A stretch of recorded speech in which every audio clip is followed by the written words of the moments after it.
Our season here actually starts at the end of January, so well before you're seeing that pine pollen, that green haze or that green cloud, well before that time, people are already suffering with the spring allergy season. So when you look at pine pollen under the microscope, it's actually very large. So what that means to our airway is when we breathe it, it's an irritant, but we don't tend to take it back into our nose as much or into our lower airway.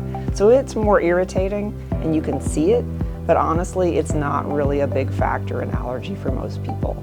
So at the end of January, we typically will see other trees pollinate, like cedar, for example. And that's actually a pretty typical start time. I mean, a lot of people assume that when they see the leaves come out, that's when the pollen comes out, but the pollen actually starts well before you see the trees bud out.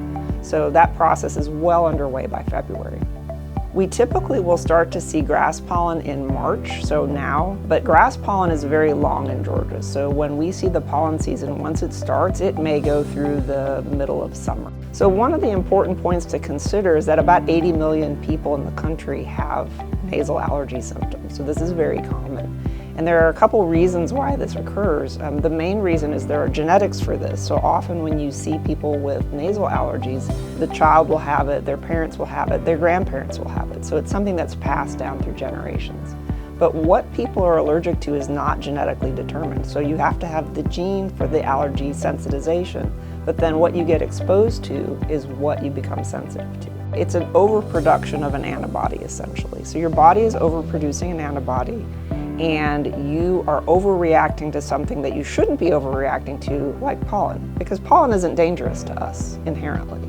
So what's happened is we, over time, have probably switched this system, which normally would attack parasites and other pathogens that we no longer have. Now it's switched into attacking things that are innocent, like pollen.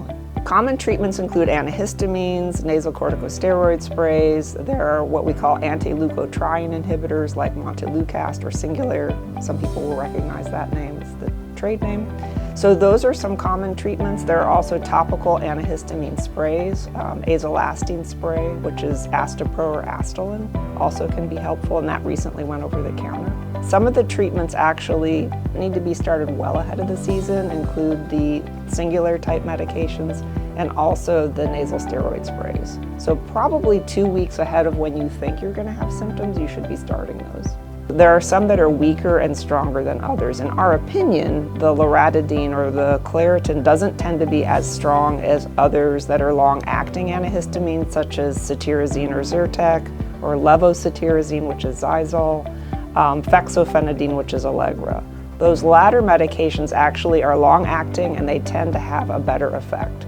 Allergy shots are the best way to actually modify the disease.